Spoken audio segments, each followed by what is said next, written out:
안녕하세요. 최근 기구한 일을 겪었는데 이 일을 어디 딱히 터놓을 곳이 없어 고민만 하다 여기에 보내보는데요. 사실 주변 사람들에게 이 얘기를 터놓기에도 민망스럽고 괜히 부끄러워 익명으로 적어보는 사연이에요. 많은 분들이 공감하시고 응원해주시는 모습이 보기 좋아 용기를 내보았으니 많은 댓글 기대하며 제게 일어났던 사연을 이야기해 볼게요. 사실 저는 제가 이런 사연 채널에 사연이란 걸 보내볼 날이 올지 몰랐습니다. 왜냐면 세상 모든 사람들이 다들 각자만의 사연이 있고 그 사연의 수위가 때로는 세고 강할 때도 있지만 저는 이 일이 일어나기 전까지는 꽤나 무던하게 살아왔던 사람이었거든요. 제 주변에 슬프거나 힘든 일이 없었다는 말이 아니고요. 제 자체가 멘탈이 강한 사람이라서 딱히 어떤 일을 겪어도 크게 충격을 받거나 상처를 받지 않는 성격이었기 때문이에요.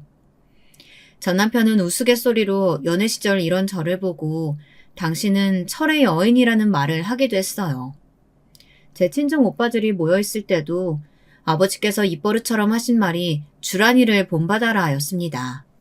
하지만 저는 알고 있어요. 제 마음이 그토록 단단해질 수 있었던 것은 남들이 겪지 않아도 될 일을 겪으면서 수없이 많은 실패를 하며 그곳에서 살아남는 법을 배웠기 때문입니다. 여기서 잠깐 저희 친정아버지 이야기를 하자면요. 저희 아버지는 옛날 분 같지 않게 사고가 트이신 분이었어요. 물론 어머니 역시 자애롭고 따스한 분이셨지만 아버지에게 유독 더 애착이 가는 이유는 아버지가 가부장적인 아버지와는 거리가 멀어도 한참 먼 분이셨기 때문이랍니다.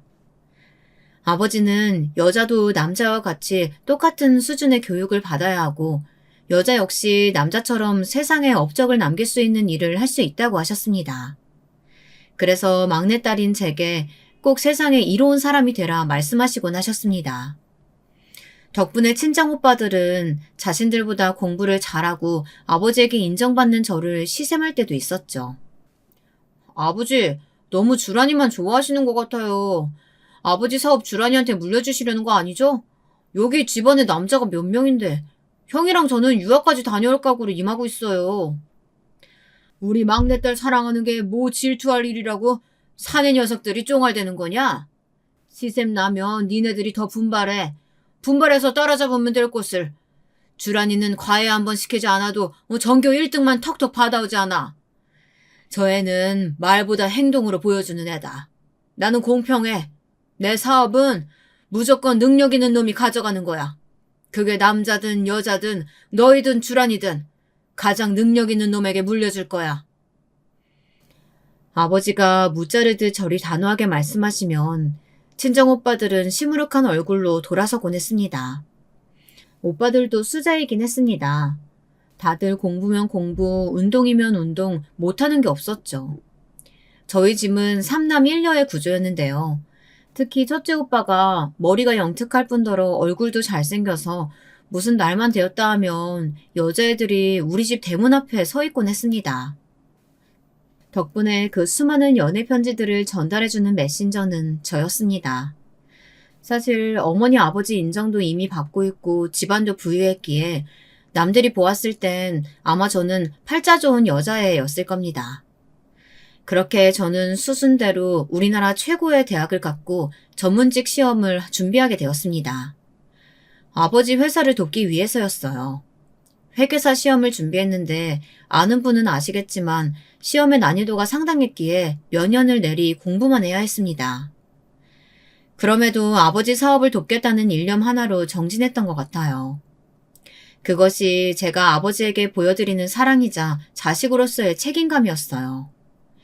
2년 후 저는 남들보다 비교적 빠르게 회계사 시험에 합격했고 아버지로부터 축하의 꽃다발을 받으며 드디어 사회인으로서 일할 만을 기다리고 있었답니다. 어찌나 설레던지요.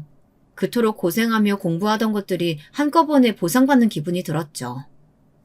하지만 저의 바람은 무너지고 말았습니다. 믿기지 않지만 저희 아버지 회사가 허물어지고 어머니가 쓰러지시고 그의 아버지마저 병을 앓게 되시면서 말입니다. 아버지, 정말이에요? 아니, 정말 아버지가 믿고 투자하신 그 거래처가 상위 행위를 일삼는 곳이었다고요? 아니, 아버지는 그것도 안 알아보시고 투자하시면 어떡해요? 아, 이제 우린 어떡하라고요? 거기다 지금 경기 흐름도 안 좋은데 이거 어떻게 복구하실 거예요? 일단 상황이 나아질 때까지 진정해보자, 다들. 나도 많이 혼란스러우니까. 뭘 상황을 기다려요? 아, 나 유학은 어떻게 되는 거예요, 아버지? 나 거기 결혼할 여자 두고 왔단 말이에요. 설마 한국으로 와야 되는 거 아니죠? 친정 오빠들은 누구라도 질세라 원망을 토로했고 그 사이 이도저도 아닌 곳에 꼈던 아버지는 붉어진 얼굴을 감추지 못하며 죄스러워하셨습니다. 아버지께서 먹여주고 입혀주시며 그토록 좋은 환경에서 클 수 있도록 지원해준 것은 생각도 못하고 오빠들은 자신들의 앞으로를 책임지라며 아버지를 몰아세우기 바빴습니다. 오빠들, 그만 적당히 해. 아버지도 지금 많이 힘들어하고 계시는 거 안 보여? 이럴 때일수록 가족이 뭉치고 화합해야죠. 이렇게 싸우고 있을 때가 아니에요. 너는 그놈의 잘난 척은 제발 좀 적당히 해라. 지금 체면 차리고 입 바른 말만 할 때냐? 너도 상황 파악해. 여기서 빠져나가려면 뭐 한 푼이라도 더 챙겨야 한다고. 친정오빠들의 날카로운 말에 저도 가슴이 베이는 것처럼 아팠는데 아버지는 안 그러셨을까요? 자식인데요. 저는 아버지가 혹여라도 정신을 완전히 놓으실까 걱정되어 빚더미 속에서도 살아남을 수 있다며 힘이 되어드리려 했습니다. 하지만 아버지의 회사는 그 실패 한 번이 큰 싱크홀이 되어 기반을 버티지 못하고 무너져 버렸습니다. 아버지 당신 역시 무너진 가장의 자존심을 감당치 못하시고 그만 정신을 놓으셨습니다. 이는 깊은 우울증으로 이어져서 제 손으로 정신병동에 옮겨야 했습니다. 미안하다, 우리 딸. 내가 자식들을 이렇게 길러왔으니 할 말이 없다. 근데 그보다 네 결혼은 어떻게 하면 좋으니? 그 중요한 혼사를 앞두고 이런 일이 벌어졌으니 다 내 탓이다. 내가 없었어도. 아버지, 아니에요. 아버지 그런 말씀 마세요. 제가 알아서 잘 처리할게요. 여기서 한 가지 더 문제가 있었으니 제가 당시 만나던 남자친구와의 혼사가 코앞이었어요. 남자친구와는 지인의 소개로 1년 정도 만나 결혼을 이야기하는 단계였는데 이때 시어머니는 이 상황을 두고 혀를 쯧쯧 차셨습니다. 시어머니는 제가 자신의 아들인 남편보다 좋은 학벌을 지녔으며 친정이 부유하다는 점을 상당히 자랑스러워 하셨어요. 다른 사람에게도 저를 내세우실 때 친정이 부유한 똑똑한 며느리가 수식어였어요. 그런데 이 일이 터지니 혼사를 계속 진행시켜야 할지 아버지와 의논을 해봐야겠다고 하더군요. 아니, 이제 너에 대해 뭘 내세워야 하니? 내가 너 받아준 건 물론 네가 그 대단한 학교 턱 입학해서 뭐 회계사니 뭐니 그 어려운 시험까지 한 번에 합격했다고 한 것도 있지만 네 친정에 돈이 많다는 게 사실 가장 좋게 보는 부분이었다. 내가 속물이라고도 할 수 있겠지만 욕할 거면 욕해라. 나는 돈이 가장 중요한 사람이니까. 솔직히 우리 성우 아빠도 죽은 마당에 나는 나 책임져줄 사람이 필요해. 네 아버지 생각은 어떨지 모르겠지만 일단 나는 오늘 내로 네 아버지 만나봐야겠다. 엄마, 예비사돈도 아니고 네 아버지가 뭐야. 당황스럽게. 그리고 지금 주란이 아버님 그럴 컨디션도 아니셔. 남편의 아버지, 그러니까 제 시아버지 되실 분이 몇 년 전 암으로 돌아가셨는데 돌아가시면서 상의 없이 모아둔 재산을 모두 사회에 환원하시고 가신 바람에 시어머니는 더더욱 돈에 얽매이시는 것 같았습니다. 거기다 시아버지의 연줄로 몇몇 좋은 선자리가 남편에게 들어왔던지라 그 계산까지 이미 머릿속으로 하신 듯 했죠. 그리고 저는 저리 말씀하시니 눈앞이 아득해졌습니다. 당시엔 그래도 남편이 제 편을 들며 어떻게든 결혼을 추진시켜야겠다고 밀어붙였으니 시어머니는 잠시간 입을 다무셨지만 그것도 한순간이었으며 기어이 저희 아버지에게 전화를 거셨죠. 아버진 그때 막 정신병동에서 나와 어머니 쪽 친정에서 겨우겨우 정신을 추스리고 계실 때였어요. 그런데 어찌나 황당하던지 순간 저도 이 결혼을 물러야 하나 고민에 빠졌습니다. 예비사돈, 사실 제가 요 며칠 주란이에게 집안일을 대강 들었는데요. 물론 그렇게 되신 상황이야 저희도 안타깝고 마음이 안 좋지만 우리 아들이 엄한 피해를 입는 건 부모로서 두고 볼 수가 없어서 말이에요. 예비 사돈께서도 부모니까 이해하실 거라고 생각합니다만 이거 애들 결혼을 이렇게 막무가내로 번개불에 콩 구워 먹듯 진행해도 되는 건지 모르겠는데요. 그럼 결혼을 물으시겠다는 말씀이신가요? 예식장도 다 잡아놓은 것으로 아는데요. 저는 저희 딸에게 들은 바가 없어서요. 혹시 성호군 의사도 갔습니까? 내 아들 의사가 뭐 중요하나요? 사실 말 나왔으니 말인데 우리 아들은 죽어라 결혼해야 한다고 합니다. 그러니 주란이 마음만 돌리면 되겠는데 그건 그쪽에서 좀 설득을 하셔서 살살 구슬러 주셔야겠어요. 그래야 내 아들도 포기할 테니까요. 아버지는 침착하게 시어머니의 말을 듣곤 전화를 끊은 후 저에게 의사를 물었어요. 고민이 되긴 했지만 저야 당시 진상 시어머니가 어떤 건지도 몰랐고 시집살이의 시자도 몰랐으니 당시엔 그냥 아버지에게 솔직한 제 마음을 말씀드리고 말았습니다. 아버지, 이런 말 하게 돼서 너무 죄송한데요. 저는 성호 씨랑 결혼하고 싶어요. 정도 많이 쌓였고 이 사람이랑 미래 함께 하기로 해서 몇 가지 약속도 했는데 그것들 하나하나 지켜나가고 싶어요. 아버지도 이 사람 보셔서 알잖아요. 정말 좋은 사람이에요. 그런데 불같이 화를 낼 줄 알았던 아버지께서 조용히 침묵을 지키시더군요. 그 침묵은 지금 생각하면 참 가슴이 아픕니다. 아버지로서도 분명 인간적으로 수치스럽고 모욕감을 느끼셨을 텐데 저에게 외려 마음 가는 대로 결혼이야말로 저의 의사가 가장 중요하다고 하셨습니다. 다만 혹여나 이 시어머니가 너무 부당한 대우를 하는 것 같으면 꼭 나에게 알려라. 알겠지? 그건 아버지의 허락이었습니다. 아버지의 허락이 떨어지자마자 저는 초조하게 기다리고 있던 남편에게 이를 알렸고 분명 불효하는 결혼이란 걸 은연중에 인식하면서도 남편과 조촐한 결혼식을 올렸습니다. 물론 이 과정에서 시어머니의 난입이 난무했지만 남편이 이땐 꽤나 필사적으로 막아주었어요. 결혼을 허락하지 않으면 천륜을 끊겠다는 말까지 내던지면서요. 그러니 시어머니로서 어쩔 수 없이 저를 집에 들이실 수밖에 없었습니다. 하지만 이건 시집살이의 시작일 뿐이었죠. 시어머니는 저를 정식 며느리로 대하신 적이 한 번도 없었거든요. 아유, 우리 아들 선자리로 도대체 누가 들어왔는지 너는 아마 상상도 못할 게다. 그 우유 기업 있지? 거기 높은 자리 있는 분 사촌딸이 들어왔다니까? 뭘 이름을 물어? 뭐 물으면 네가 검색이라도 해보게? 하여튼 내가 말하는 이유는 내 아들 그렇게 대단한 사람이야. 네가 잘 떠받고 살아야 한다는 거야. 여자는 땅이고 남자는 하늘이다라는 말이 괜히 있겠어? 내가 CCTV라도 설치해서 감시하고 싶은 거 괜히 말돌까봐 꾹 참지만 늘 아내로서 도리 잘하고 있는지 감시는 하고 있을 거다. 이런 말을 대놓고 제 앞에서 주절거릴 정도였으니 말입니다. 하지만 여러분도 아시다시피 제가 고액 연봉을 받는 회계사라는 점, 저에겐 그게 무기였어요. 그것을 이용하기로 했습니다. 시어머니에게 매달 고가의 명품 선물이나 거액의 용돈을 쥐어드리면서요. 그러면 시어머니의 반대도 잠잠해지고 이제는 나를 집안의 구성원으로 인정해 주시겠거니 생각했습니다. 답답하게 보실 분들도 있겠지만 제가 이렇게까지 노력한 이유는 남편이 저뿐만 아니라 저희 친정에 정말 잘했기 때문이에요. 장인어른, 오늘 제가 장인어른 좋아하시는 대게 사왔어요. 장인어른 요즘 항우울제 드시고 나시면서 입맛이 없으시다고 했다면서요. 이런 게 진정한 보약이에요.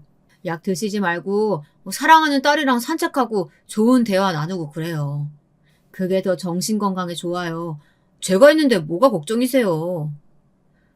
그래, 우리 사위가 있으니 참 든든하네. 딸 시집 보내고 걱정도 내심 많이 했는데 걱정할 필요가 없었던 것 같네. 자네도 알다시피 얘 오빠들도 다 뿔뿔이 흩어지고 어떻게 지내는지도 모를 판에 나한텐 우리 딸이 유일한 자식이야. 그러니 고맙네 그려. 무슨 그런 말씀을 하세요. 그리고 저희 어머니는 걱정하지 마세요. 주란이가 엄마하고 접촉하지 못하게 제가 중간에서 잘 막고 있으니까요. 고맙네. 고마워. 내 자네만 믿고 있겠네. 지금 생각해보면 남편이 저렇게 잘한 데는 이유가 있었습니다. 덫이었죠. 일종의 덫. 숫자엔 강했지만 사람의 마음을 보는 데는 젬병이었던 저보다 약삭빠르고 계산적인 남편이 놓은 덫이었습니다. 그리고 남편이 넉살 좋게 하는 말은 사실 거짓말이었습니다. 남편이 노력하지 않았던 건 아닙니다. 노력은 했지만 시어머니는 노력이 통할 사람이 아니었거든요. 시어머니가 고분고분하고 부드러워지실 때는 제가 돈을 들이고 있던 시기였습니다. 그 시기엔 재빠르고 익숙한 손놀림으로 돈을 챙기시고 흐뭇하게 웃으셨죠. 그리고 저에게 뭐라도 먹고 가겠느냐고 저녁을 권하셨습니다. 아유, 오늘은 내가 맛있는 걸 좀 차려주마. 아, 맞다. 너 차돌박이 된장찌개 좋아하지? 그거 내가 해주마. 조금만 기다려라. 고기가 어디 있더라? 차돌박이 된장찌개는 남편이 좋아하는 음식이었지만 제가 뭘 좋아하든 관심이 없던 시어머니였으니 전 그것만으로 좋겠습니다. 사실상 돈을 들이기 전까진 밥을 먹고 가라든지 먼저 입을 여신 적이 없으니 돈으로 마음을 산 거나 다름없었죠. 그리고 전 나름대로 이것을 저의 지혜라고 생각하기도 했습니다. 시어머니 집안은 원래 유복하고 잘 사는 유지 정도 되는 집안이었는데 시어머니의 자매분들께서 돈을 이상한 곳에 쓰며 탕진하는 바람에 그 많던 재산이 개눈 감추듯 사라져 버렸다고 했습니다. 아마도 도박으로 추측되는데 차마 묻지는 못했어요. 아무쪼록 시어머니는 그렇기에 늘 과거 자신이 어떤 집에 살았고 일하는 사람이 몇 명이었으며 그런 점들을 자랑스레 때로는 씁쓸하게 이야기하고는 하셨죠.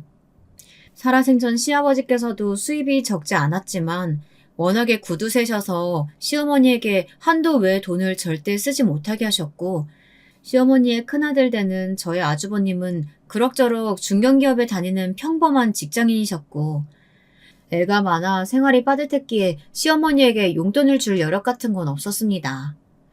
남편 역시 중소기업에 다니는 평사원이었으니 사실상 저를 만나지 못했다면 아마도 그럴 수 없었을 겁니다. 그러니 시어머니에게 있어 돈을 주는 며느리는 말 그대로 복이었죠. 가지기 쉬운 복이요. 아유 그래. 그래도 네가 사자 들어가는 직업이니까 내가 체면도 서고 참 좋다. 거기다 저번에 준 돈도 두둑하니 그걸로 내가 우리 동창 애들한테 쫙 비싼 커피랑 밥 쐈는데 애들이 어찌나 부러워하던지 몰라.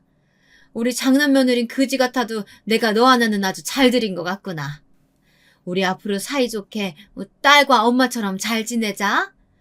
아 그리고 사돈 어른께도 얼른 건강 회복하셔서 같이 여행도 가고 돈독하게 지내자고 안부 말씀 드려줘라. 네 그럴게요 어머님. 어머님께서 저희 아버지 걱정까지 해주시고 참 감회가 남다르네요. 어? 아유, 아니 나야 늘 사돈 걱정이지. 사업 망하고 얼마나 힘드셨니. 내가 지금 생각하면 아주 눈물이 난다. 돈을 들이고 난 후 변화된 어머니의 태도는 참으로 놀라웠습니다.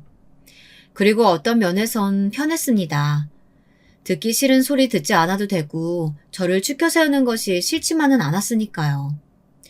허나 불편한 점도 있었으니 가족과 다 같이 있는 자리에서 꼭 구태여 누군가를 깎아내리며 저를 추켜 세우니 그 상황만은 늘 피하고 싶었습니다. 그럴 땐 괜히 제 얼굴이 벌개지고 민망스러워지더군요. 예, 우리 작은 애가 글쎄 지난달에 보너스 받았다면서 나 가방 사주지 뭐니? 근데 세상에 이 가방이 인터넷에 쳐보니까 400만 원이 넘더라. 이건 뭐 남들 한 달 월급 몇 배지. 안 그러니? 근데 너는 작은 애가 이렇게 시어머니 깍듯이 모시는데 뭐 느끼는 바 없니? 있어야 할 텐데. 어머님, 제가 그렇게 부족한가요? 사사건건 너무하시네요. 저도 그 코트 힘들게 돈 모아 사드린 거예요. 근데 한 번도 입어보려 하지 않으시고 어떻게 쇼핑백 그대로 몇 달을 방치해 두실 수가 있으세요? 아니, 너 설마 그때 그 내 생일 때 사준 그 촌스럽고 싸구려 핑크색 코트 말하는 거냐? 세상에, 나는 그걸 네가 돈 주고 샀다는 말에 기겁했다. 차라리 중고마켓 같은 데서 샀으면 몰라. 요즘엔 그런 데서 물건도 거래한다며. 어머님 그만하시고 저랑 같이 아까 가기로 했던 디저트 카페 가요. 죄송해요, 형님. 형님의 얼굴이 울그락불그락해지면서 아주버님마저 난처한 기색을 표하면 제가 그때야 얼른 시어머니 손을 붙잡고 나오거나 애써 화제를 다른 곳으로 돌리곤 했습니다. 하지만 이미 망쳐진 분위기를 어찌할 수 없었죠. 저녁 내내 차가운 분위기로 가족 식사에 참여해야 하는 그 기분은 누군가에게 상처를 준 것 같아 너무 별로였습니다.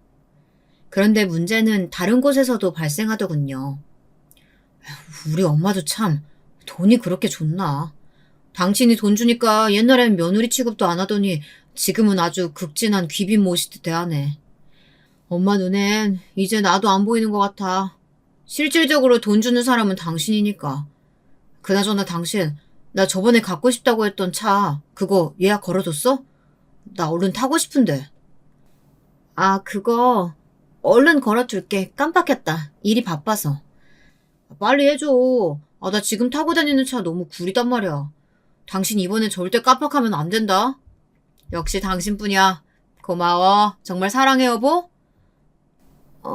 그래. 남편은 자신도 시어머니에게 찬밥 신세가 됐다며 우스갯소리를 하다가 때때로 이렇게 갖고 싶었던 물건이나 욕심들을 어필하곤 했습니다. 아마 남편의 못된 버릇이 시작된 건 그때부터였던 것 같습니다. 남편 역시 뭐랄까 시어머니와 닮은 구석이 없지 않았습니다. 다만 적게 버니 자신이 최대한 자제하고 살았을 뿐이었죠. 그런데 제가 승진을 하고 버는 돈이 늘어나자 그러면 그럴수록 욕망을 분출하고 표출하더군요. 장도 백화점에서만 보려고 하고 백화점에 발을 들이면 호들갑을 떨면서 자신이 갖고 싶었던 향수나 옷을 하나씩 사들고 오는 식으로요. 물론 그건 다 제 주머니에서 나오는 돈이었죠. 말로는 자신이 호강했다, 난 전생에 나라를 구했을 거라 이러면서 웃는데 아주 가끔은 그 얼굴이 시어머니와 닮아 조금 소름이 끼칠 때도 있었습니다. 하지만 인간이 어리석은 건 바로 앞에 상황이 놓여져 있음에도 불구하고 진실을 보려 하지 않기 때문 아니겠어요. 저는 남편의 도가 지나친 행동을 몇 번 보았음에도 한 번도 제지하지 않았습니다. 오히려 그것이 저의 자부심이기도 했고 남편이 친정에 워낙 아들처럼 살갑게 굴었으니 저도 그에 맞게 뭔가를 챙겨주고 싶기도 했습니다. 저희 아버지는 남편이 잘해줄 때마다 저에게 전화를 거시기도 했어요. 그때 아버지 웃음소리가 참 듣기 좋았던 것도 한몫했죠. 김서방이 잘해주지?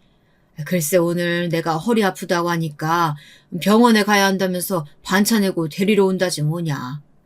내가 그러지 말라고 말리느라 힘들었다.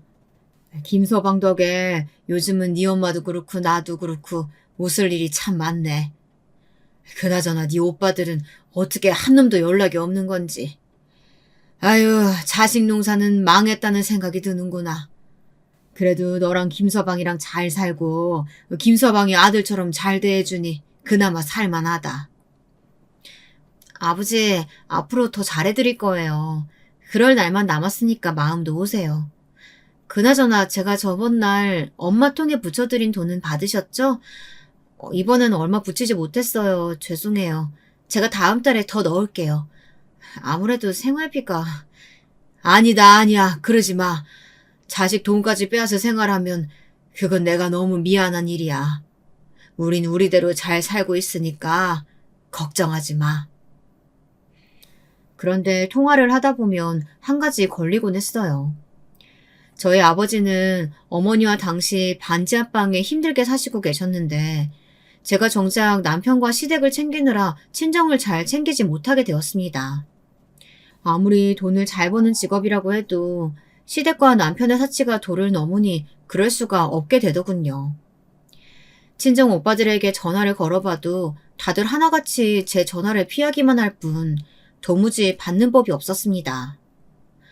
어쩌다 받으면 왜 내가 아버지 어머니를 책임져야 하냐. 나 살기도 바쁜 마당에 전화하지 마라. 지금 마누라한테 바가지 긁히는 것도 짜증나 죽겠는데 너까지 귀찮게 하지 마. 이러며 칼같이 선을 그어버렸습니다. 아무리 어렸을 적 저에게 경쟁의식을 느끼며 자란 오빠들이라곤 하지만 힘들게 살고 있는 부모에게 안부 인사조차 하지 않는 모습엔 정말 피도 눈물도 없다는 생각이 들며 정이 뚝 떨어졌습니다. 어쩌다 우연히 만난 올케 언니도 마찬가지였어요. 나는 사기 결혼 당한 것 같아. 솔직히 그렇긴 하잖아. 엄청 부유한 시댁인 줄 알고 시집 왔는데 알고 보니까 개털돼서 나랑 우리 애들이랑 이 고생을 하고 있잖아. 이런 말 하면 안 되는데 솔직히 우리 친정에서도 지금 이혼하고 난리야. 네? 아니 아무리 그래도 말이 너무 지나치신 거 아니에요? 그냥 한 말이야. 농담이라고 농담. 특히 둘째 올케 언니가 유독 심했는데 원래도 말이 경박스러운 건 알고 있었지만 사람이 한결같더군요. 말이 너무 심한 것 같으니 그만하라고 저지하자 자기도 빈정이 상했는지 떠나버리더군요. 친정오빠나 올케 언니를 가만히 생각해보면 치가 떨려왔습니다.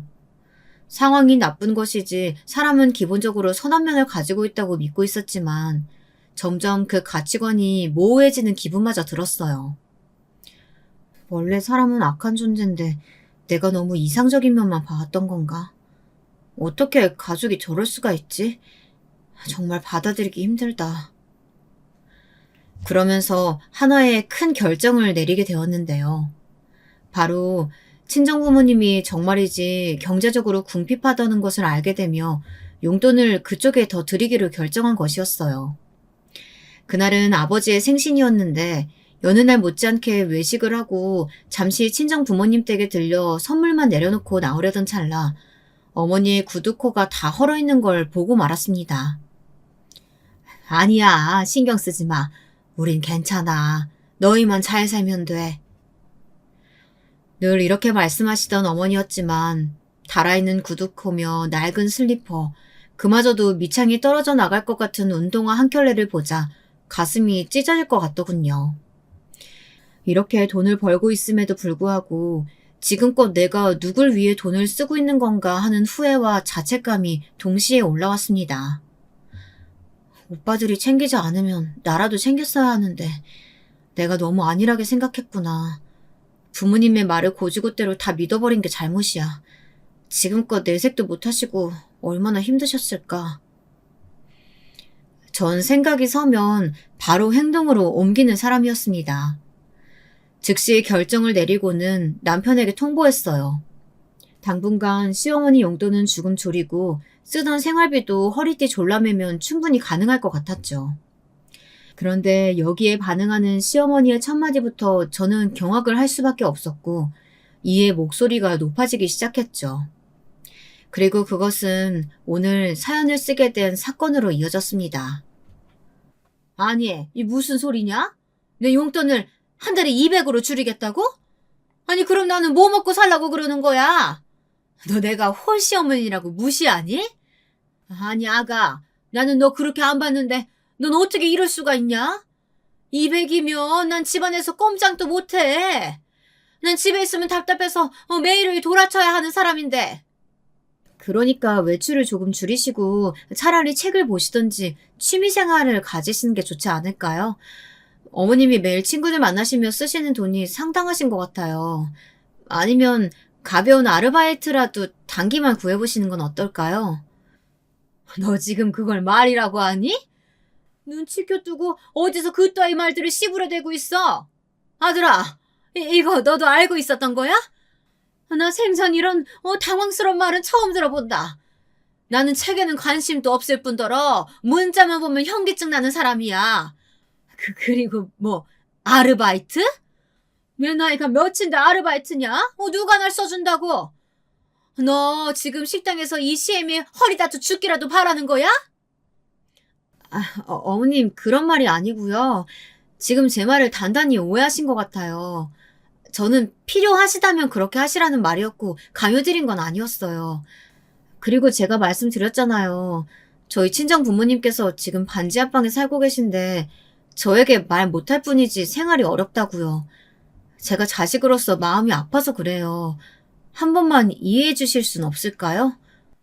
이해 못해. 절대. 여자는 시집 오면 시댁 사람이지. 아직 무슨 네 친정을 챙긴다고 그래. 거기 네 친정 오빠들이 몇 명인데. 아무튼 못 들은 걸로 할 거다. 할 말 다 했으면 이만 나가봐. 어머님, 저희 친정 오빠들에 대해 설명드렸잖아요. 왜 이해가 안 된다는 건지 모르겠네요. 제가 용돈을 아예 안 드린다는 것도 아니잖아요. 지금 어머니의 태도야말로 정말 섭섭해요. 저를 그냥 지갑으로 생각하시는 것 같아서요. 아, 듣기 싫어. 나가보래도. 당장 나가! 시어머니의 고함에 남편은 두 귀를 막았고 저는 어쩔 수 없이 남편 손에 끌려 밖으로 나갔습니다. 큰 고성이 오간 탓에 이웃집 아주머니마저도 나와선 무슨 일이냐며 멀뚱한 얼굴로 보고 계시더군요. 하지만 제가 여기서 더 경악스러웠던 건 시어머니의 막말 대사가 아닌 그 후 남편이 볼멘 소리로 투덜거리는 말이었어요. 아, 참, 당신도 엄마 용돈 꼭 줄여야겠어. 그냥 당신네 오빠들한테 부탁해보면 안 되는 거야? 내가 말했잖아. 우리 엄마 저렇게 강해 보이셔도 속은 여리실 대로 여리신 분이라고. 아버지한테 늘 쥐어 잡혀 사시느라 호화롭게 돈 한 번 써오지 못하셨던 분이란 말이야. 난 그런 엄마가 항상 안쓰러웠어. 아, 당신이 호강시켜줘서 내심 좋았는데 이젠 어떡하냐. 당신 그게 최선이야? 그날은 저도 참을 수 없어 맞받아쳤습니다. 지금껏 제가 시어머니에게 드렸던 선물이며 용돈이 억 단위고 저희 친정 부모님을 자식으로서 챙기겠다는 것이 뭐 잘못된 일이냐고요. 사실 여러분도 그렇게 생각하지 않나요? 물론 여기엔 저의 잘못도 명백히 존재하지만요. 저는 그렇게 더더욱 이 실수를 바로잡고 싶었습니다. 그래서 일부러 남편과는 대화를 최대한 줄인 채로 월급의 반 이상을 친정 부모님께 드리며 생활에 보태달라고 말을 했죠. 처음엔 역시 저희 친정 부모님 거부하시면서 이렇게 큰 돈은 받을 수 없다고 손사래를 치셨답니다. 참 누구와는 상반되는 태도이죠. 하지만 제가 억지로라도 쥐어드리자 어쩔 수 없다는 듯 받으시며 나중에 손주들이 태어나면 꼭 돌려주겠다고 하시더군요. 애써 슬픈 미소를 감추시며 돈을 받으시는데 저는 그런 아버지의 모습을 보며 힘내시라고 사업을 일으키시는 데 쓰셔도 좋다 말씀드렸습니다. 그래, 고맙다. 우리 막내딸. 네가 힘들게 버는 돈 함부로 쓰지 않으마. 정말 고맙다. 부모님의 미소를 보며 그때서야 비로소 마음을 놓았던 것 같습니다. 회사로 돌아가는 길 발걸음이 사뿐하더군요. 그런데 제가 이런 행동을 6개월째 이어가자 급기야 뿔이 난 분이 계셨습니다. 말씀 안 드려도 아시겠지만 저희 시어머니였죠. 갑자기 저희 회사 1층에 있는 카페에서 저를 기다리겠다는 문자 메시지 하나만 보내시곤 그곳에서 조용히 앉아 계시더군요. 언제부터와 기다리고 있었던 건지 출근하는 시각 카페 구석에 걸터앉아 저를 노려보시던 시어머니를 보는데 모골이 송연해졌습니다. 얘, 너 출근은 꼬박꼬박 잘하나 보다? 그래, 일 잘해야 그렇게 인정도 받고 돈도 많이 버는 거지. 근데 그 돈이 요즘 어디로 흘러가는지 아는 나로선 기분이 썩 좋을 수만은 없구나. 뭐 기분 나쁘게 듣지 마라. 나도 맑고 하는 성격 아니니까. 나야 받을 거 받지 못하니 섭섭한 거고 우리 며느리 그렇게 소인배로 안 받는데 자기 망한 친정부모 챙긴다고 저리 뛰고 이리 뛰고 그래서 불쌍한 거야. 어머님, 지금 그 말씀하시려고 여기까지 오신 거예요? 아니, 한마디 더 남았다. 다다음 달 28일 내 생일인 거 알지? 니네 회사 근처에 있는 좋은 호텔 거기서 하루 숙박하고 레스토랑까지 싹 다 예약해놔라. 네 형님 부부 것까지 걔네는 돈이 없으니까. 이쯤 되니 확실히 알 수 있겠더군요. 시어머니란 사람은 나를 지갑으로 취급하고 있고 그것도 아니면 자기가 부리면 뭐든 나올 수 있는 요술 주머니쯤으로 알고 있다는 것을요. 화가 났습니다. 남편을 보아 그동안 참아왔고 좋은 게 좋은 거라 생각하고 넘어갔지만 더 이상 이 상황을 그냥 지나쳐선 안 되겠다 생각이 들었습니다. 그래서 저는 형님께 미리 전화를 걸어 시어머니가 한 말 그대로 다 전했고 제 결심도 말씀드렸어요. 그랬더니 되려 형님이 놀라시더군요. 정말? 동서 괜찮겠어? 우리 어머님 성질에 난리 날 것 같은데. 난 벌써부터 무서워진다. 형님도 지금껏 많이 당하셨잖아요. 저도 그랬어요. 저희 회사까지 찾아오셔서 제대로 생일 안 챙기면 죽일 것처럼 위협하시는데 두고 볼 수가 없더라고요. 그래, 그건 맞아. 차라리 잘 됐다. 나도 이참에 어머니께 할 말 다 하고 내 뜻대로 해야겠어. 어머님, 솔직히 동서 그동안 돈으로 부려먹으려고 하셨잖아. 자기 원하는 거 있으면 구태여 찝어서 콕 말하고 안 사주면 떼쓸 것처럼 굴고. 나도 옆에서 아주 보기 역했어. 그리고 나도 그래. 동서랑 나랑 비교하며 하대하시는 거야 그렇다 넘어가겠지만 저번에 내 자식들까지 내 뱃속에서 나왔단 이유만으로 무시하려고 드시는데 얼마나 눈물이 나던지. 내가 이 집안에서 시집살이 하면서 골병이며 화병이며 다 들었어. 대체 누가 이 시대에 이런 시어머니를 모시고 산다는 거야? 네, 그래요, 형님. 저도 같은 생각이에요. 어머니 행동 그냥 넘어가선 안 돼요. 누군가는 바로 잡아야죠. 제가 생각한 계획은 이러했습니다. 생신날 호텔에 가실 걸 기대하는 어머님에게 그냥 미역국을 비롯한 간단한 생일상 정도를 차려드리고 케이크 불고 끝내는 것이었어요. 생일 선물 없이요. 분명 거대한 현금 다발이든 뭐든 기대하고 계실 테였지만 일절 없이 그렇게 종료하고 집으로 가는 것이었습니다. 결론부터 말씀드리자면 계획은 성공했어요. 다만 그 자리에서 시어머니는 거의 졸도하실 뻔했고 당장 돈 내놓으라며 고래고래 고성을 지르시는 바람에 저는 진지하게 경찰을 불러야 하나 생각했답니다. 당신 어떻게 이럴 수가 있어? 당신이 사람이야?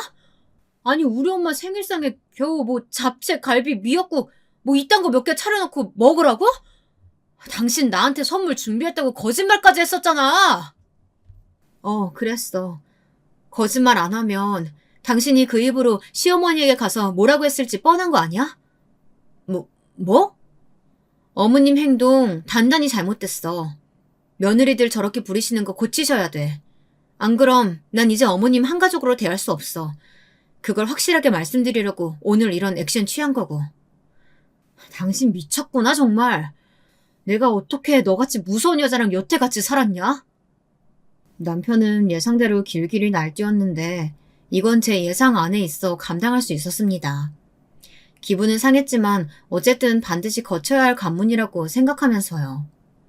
남편 역시 더 이상 마마보이처럼 시어머니 편만 드는 것이 아니라 남편으로서의 도리를 할 필요가 있었죠.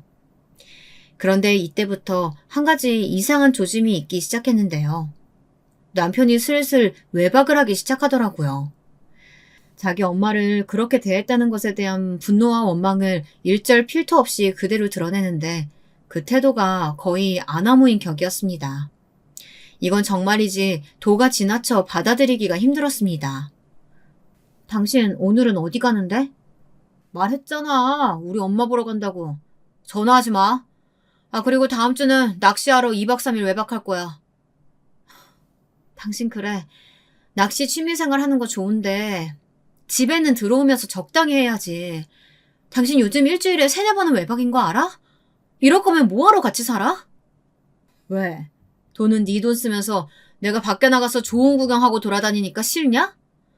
그러니까 내가 너한테 유세 부린다 뭐다 이런 말을 하는 거야. 애초에 배포 넓은 사람이었어 봐라. 자기 시어머니한테 감히 그러지도 않지. 감히. 남편의 감이라는 단어가 제 뒷골을 또 한 번 잡아당길 뻔했으나 가까스로 참았습니다. 그때까지만 해도 저는 남편과 가정을 유지해야겠다는 끈을 쥐고 있었던 것 같아요. 시어머니와는 인연을 끊고 살고 싶어도 어쨌거나 내가 선택한 사람이니 변할 수 있다고 믿었습니다. 다시 제가 사랑했던 그 사람으로요. 그런데 상황이 참 기가 막히게 흘러가더군요. 직업 특성상 아주 바쁜 시즌이 있는데 그때는 직원들 대부분이 거의 하루에 3, 4시간 정도 쪽잠만 자며 일을 할 때입니다. 하필 그때 형님으로부터 기막힌 전화 한 통을 받게 된 것이에요. 저기 동서, 혹시 지금 전화할 시간 되나? 이날따라 유독 조심스러운 형님의 목소리에 저도 모르게 일로 바짝 곤두서 있던 신경이 다른 쪽으로 향하는 것을 느꼈습니다. 무슨 일이세요, 형님? 뭐 하실 말씀이라도 있으세요? 아니, 이걸 어떻게 말해야 할지 모르겠네. 나도 모르겠다. 그냥 말할게. 내가 이거 말 안 하려고 며칠을 혼자 싸매고 있다가 머리 터져 죽을 것 같아서 그냥 말해야겠어. 저기, 서방님 있잖아. 아무래도 좀 엄한 짓을 하고 다니고 있는 것 같아. 그러니까, 바람을 피는 것 같아. 나도 직접 본 건 아니고 우리 남편한테 들은 건데 우리 남편이 잠깐 서방님네 회사 들렀다가 어떤 여직원이랑 둘러붙고 있는 걸 봤다고 하더라고. 동서 듣고 있지? 순간 실소가 뿜어져 나오더군요. 워낙에 일적으로 바쁜 시기라 가정일이건 뭐건 다 팽개치고 책상 위 서류에만 집중하고 있었는데 갑자기 눈앞이 핑그르르 도는 기분이었습니다. 남편이 유독 외박이 잦아지고 어쩌다 한 번씩 여자 향수 냄새를 묻혀오고 하는 것들을 그저 취미생활로만 판단하고 있었는데 그것이 모두 바람이었다니. 갑자기 맥이 탁 풀렸습니다. 제 눈으로 확인해 볼 필요도 없을 것 같았습니다. 직관이 말해주고 있었거든요. 이미 저와 아이를 가질 생각도 없었고 오로지 자기 엄마 편만 들던 남편에게선 저에 대한 애정이 사라진 지 오래였습니다. 다만 괘씸하긴 하더군요. 왜냐하면 제게 꼬박꼬박 돈을 받아갔거든요. 그러니까 외도를 하더라도 지켜야 할 선은 있는 건데 제가 벌어온 돈으로 그 상간녀와 추태를 부리고 다녔을 걸 생각하니 열이 솟더군요. 저는 일단 가까스로 전화를 끊고선 당장에 회사를 뛰쳐나와 남편에 대한 뒷조사에 들어갔습니다. 남편이 도대체 누굴 만나는 건지 그리고 뭘 하며 얼마의 기간 동안 그 짓거리를 한 건지 말입니다. 의외로 답은 금방 풀렸습니다. 허술한 인간인지라 여기저기 많이도 흘려놓았더라고요. 그러니 아주버님 눈에도 밟혔던 거겠죠. 근데 예상 밖의 변수가 있다면 남편의 외도 상대가 여직원이 아니라 어느 회사의 여사장이었다는 것이었어요. 그것도 나쁘지 않은 수익을 올리고 있는 쇼핑몰 회사였는데 그만한 미모의 재력의 여자가 도대체 남편을 왜 만나는진 알 길이 없었죠. 다만 이상한 점이 한 가지 눈에 띄어 파보았더니 상상 이상의 것이 술술 뱀처럼 흘러나오더군요. 왜 사람이 스스로 무덤을 판다는 말이 있잖아요. 그 말을 현실에서 경험하게 될 줄이야 놀라울 따름이었습니다. 저는 일단 증거를 차분히 다 모은 다음 이혼을 선언할 생각이었습니다. 하지만 제 쪽에서 남편을 걷어차기도 전 일이 터졌는데요. 이게 바로 오늘 사연의 핵심입니다. 여기서부턴 집중해서 들어주세요. 어느 날 시어머니께서 저를 조용히 불러 둘이서만 보자고 하더라고요. 그때부터 느낌은 왠지 쎄했지만 일단 모르는 척 자리에 나갔습니다. 시어머니가 저를 부른 곳은 비싼 갈비집이었는데 장소가 장소인지라 차려입고 나온 것인지 그간 보지 못했던 목걸이나 입고 있는 옷이 모두 고가의 명품이더라고요. 제가 사준 기억이 없는 물건들이었죠. 어디서 그 물건들이 나왔는지는 다음 시어머니의 말에서 충분히 유추할 수 있었어요. 그래, 내가 여기에 널 부른 이유는 어디서부터 이야기를 해야 되나. 사실 이런 날이 언젠가 올 거라고 생각은 했다. 막상 이렇게 말하니 통쾌한 건 어쩔 수가 없구나. 너 솔직히 말해봐라. 그동안 나한테 맞굴면서 속으로 고소하고 기분 좋았지? 근데 나는 아주 죽을 맛이었다. 명색의 시어머니가 돼서 며느리인 너한테 용돈 문제로 손목이나 묶이고 개처럼 질질 끌려다니면서 죽고 싶은 심정이었지. 바깥 양반 살아있을 때보다 더한 모욕감 들었어. 근데 이런 날이 올 줄이야 몰랐네. 본론부터 말아마. 우리한테 여자 생겼다. 조용히 이혼해라. 5억 줄 테니까. 그 정도면 넉넉하지? 네 알량한 회계사 월급 그까짓 거 없어도 우리 애랑 나 충분히 잘 살 수 있으니까 나도 이런 돈지랄 해보는 거야. 돈지랄이 이렇게 기분 좋은 건 줄 알았다면 진즉했을 텐데 말이야. 어찌됐든 여기서 네가 괜히 우리 아들 발목 붙잡고 내가 네 아내다 뭐다 유치하게 운운하면 골치 아파질 테니까 더 이상 걸림돌 대지 말고 꺼져라. 알았니? 네, 시어머니가 저에게 이혼을 요구하시더군요.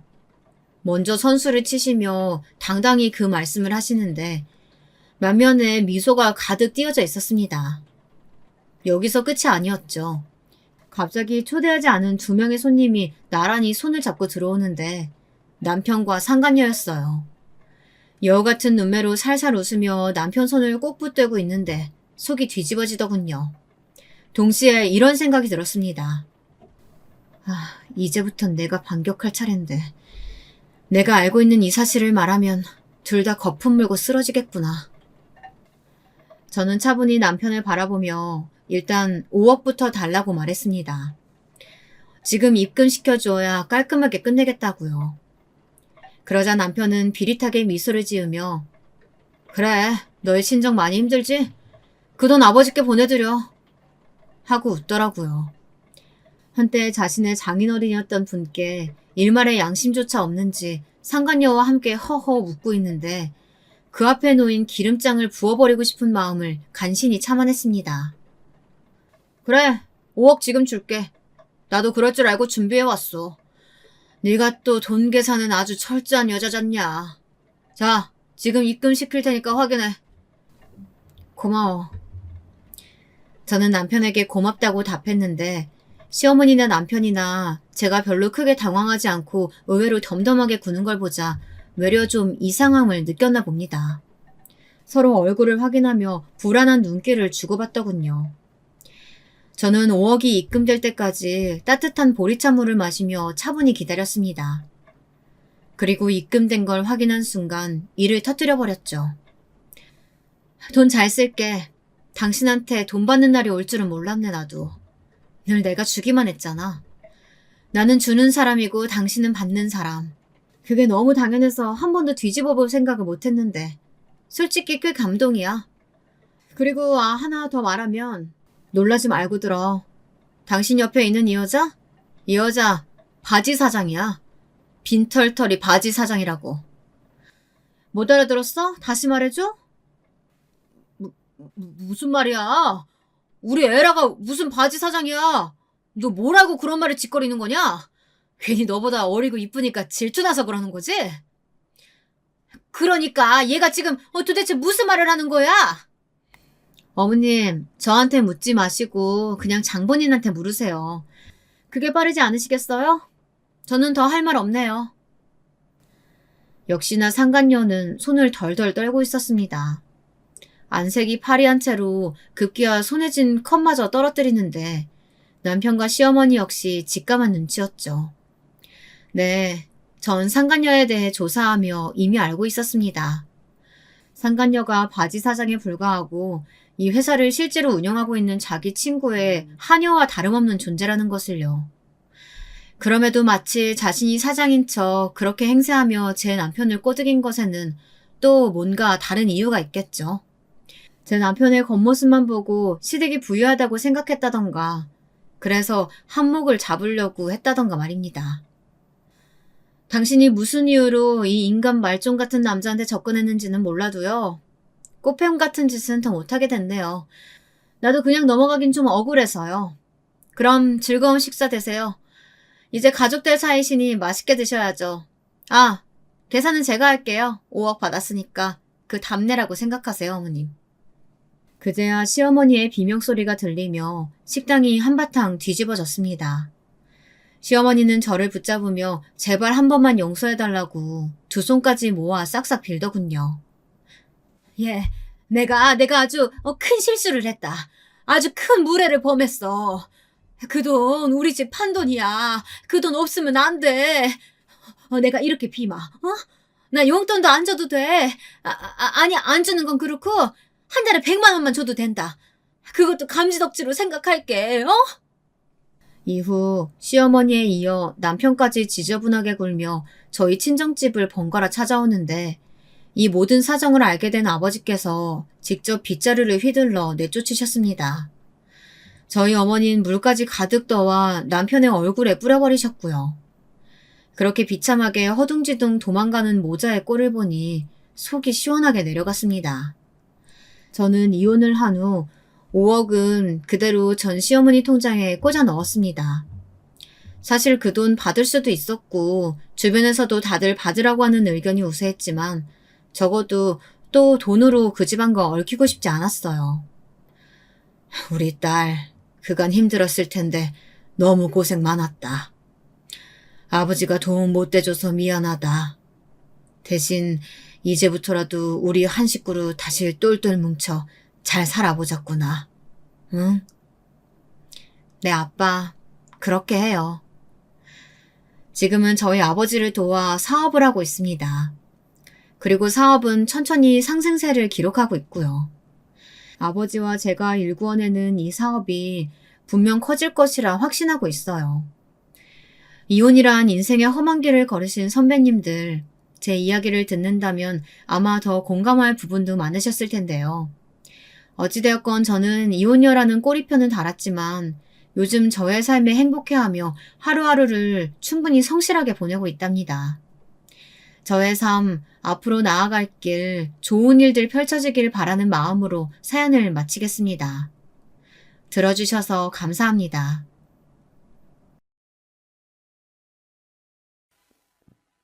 안녕하세요. 저는 중학생 딸아이를 키우고 있는 40대 주부입니다. 남편하고는 결혼한 지 15년이 조금 더 되어 가네요. 저희 남편은 위로 나이 차이가 꽤 나는 형 2명이 있습니다. 제가 아들 셋 있는 집에 막내 며느리로 들어가게 된 거죠. 처음에 남편을 만났을 때는 아들 셋 있는 집에 막내 아들이라길래 장남은 아니니 부담은 없겠다 했어요. 그런데 그게 또 아니더라고요.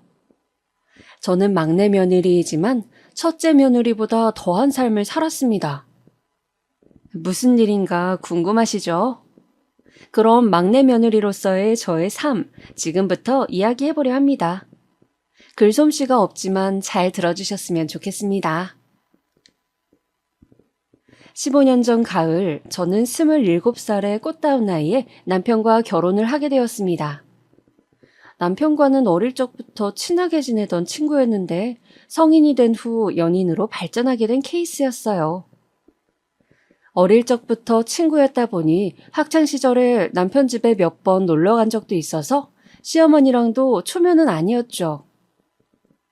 제가 기억나는 건 어릴 때 남편 집에 놀러 가면 어머님이 간식으로 김치전을 부쳐주시곤 했는데 그게 너무 맛있었다는 거예요.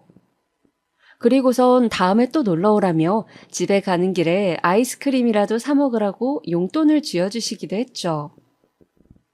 제 기억에는 정말 좋은 분이셨어요. 시아버지는 항상 일하시느라 바쁘셔서 한 번도 뵌 적이 없었지만 남편 집에 걸려있던 가족 사진을 보았을 때에는 푸근하고 인자해 보이는 인상이셨어요. 그래서 나중에 남편과 사귀게 되고 결혼을 결심하게 되었을 때 어릴 적 보았던 남편 집 가족 사진에 있던 시부모님을 떠올리니 안심이 되더라고요. 결혼 전 시댁에 인사를 드리러 갔을 때였어요. 시부모님은 꽃바구니와 선물을 싸들고 온 저를 너무나도 반갑게 맞아주셨습니다. 특히 어머님은 네가 우리 형준이 어릴 때 놀러왔던 그 아이구나. 정말 예쁘게 잘 컸네. 라고 하시면서 좋아하셨어요. 아버님도 속 좋게 허허 웃으면서 예뻐해 주시고요. 제가 생각했던 것처럼 시부모님 두 분 다 성격이 너무 좋아 보이셔서 이 결혼 생활 순탄하게 흘러갈 수 있겠구나 라고 생각했습니다. 그렇게 남편과 결혼을 한 후 서울 외곽에 신혼집을 마련하여 살게 되었습니다. 시댁은 지방에 있어서 좀 멀긴 했지만 시부모님과 친해지고 싶은 마음에 매주 주말마다 내려가서 있다 왔어요. 갈 때마다 항상 저를 반갑게 맞이해 주셨고요. 저희는 시댁에 갈 때마다 그 주의 특별 요리라면서 메뉴를 정해서 재료를 사가지고 갔어요. 그리고 어머님, 아버님은 앉아서 쉬시라고 한 후 저랑 남편이 잘 만들지도 못하는 실력으로 열심히 요리를 해서 어머님, 아버님께 대접해드리곤 했죠. 제가 만들었지만 솔직히 별로 맛이 없는 음식인데도 너무 맛있게 드셔주시고 칭찬도 많이 해주셨어요. 좀 더 맛있는 거 해드리고 싶은데 요리도 못하는 제 손만 탓할 뿐이었죠. 아무래도 막내 며느리라고 어머님, 아버님이 좀 더 저를 예뻐해 주셨던 것 같기도 해요. 남편은 형 둘과 터울이 좀 있어서 제 위로 형님 두 분은 결혼하신 지 꽤 됐거든요. 큰 형님네는 애들이 벌써 중학생이었고 작은 형님네는 5살, 7살 아이 둘을 키우고 계셨죠. 주말에 시댁에 가면 작은 형님네 아이들이 놀러와 있는 경우가 많았어요. 작은 형님 내외가 주말마다 아이들을 시댁에 맡기고 두 분이서 놀러 다니시더라고요. 그래도 조카들이 저희 부부를 좋아해서 시부모님 모시고 조카들이랑 같이 공원이며 박물관이며 여기저기 참 많이 놀러 다녔어요. 저희도 맞벌이 부부라 주말마다 시댁에 갔다 오는 게 피곤하긴 했지만 그래도 시부모님이 조금이라도 젊으실 때 같이 시간 보내면 좋겠다고 생각해서 매주 그렇게 지냈습니다. 주말마다 어머님 댁에서 조카들이랑 매주 놀아주긴 했지만 작은 형님네 얼굴은 뵙기 힘들더라고요. 저희는 서울에 올라가려면 일찍 출발해야 해서 일요일 점심 먹고 올라오곤 했는데 작은 형님네는 애들을 금요일 저녁에 맡기고 일요일 저녁에 데려가시니 항상 타이밍이 안 맞았던 것이죠. 그러다가 하루는 남편과 월요일에 연차를 내고 시댁에서 월요일까지 있다 가기로 했던 적이 있었어요. 그날 저녁 결혼식 이후 처음으로 작은 형님네를 뵙게 되었습니다. 저녁 8시쯤이었나 봐요. 어머님 댁 비밀번호를 삑삑삑 하고 누르는 소리가 나서 현관 쪽으로 가보니 작은 형님네 내외가 조카들을 데리러 오신 거였어요. 어머, 형님 오셨어요? 저녁은 드셨어요? 저는 작은 형님에게 웃으며 인사를 건넸어요. 그런데 형님은 들은 척 만척하더니 눈만 흘깃하고서 제 옆에 계시던 어머님한테 짜증을 내더라고요. 아휴, 어머니, 애들 또 소세지 먹이셨죠? 제가 그러지 마시라고 했잖아요. 이런 가공식품 자꾸 먹이지 마시라고요. 어머니가 이러시면 제가 어떻게 마음 놓고 애들을 맡기겠어요? 아휴, 예은 엄마 미안해. 애들이 영 다른 반찬은 안 좋아해서. 안 그래도 애들 먹이려고 나물이며 잡채며 이것저것 해놨는데 한 젓가락 먹더니 안 먹더라고.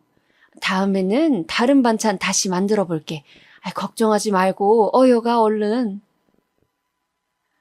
어머님은 미안해하는 얼굴로 조카들을 형님한테로 떠미시더니 늦었으니 얼른 가라며 손을 흔드셨습니다.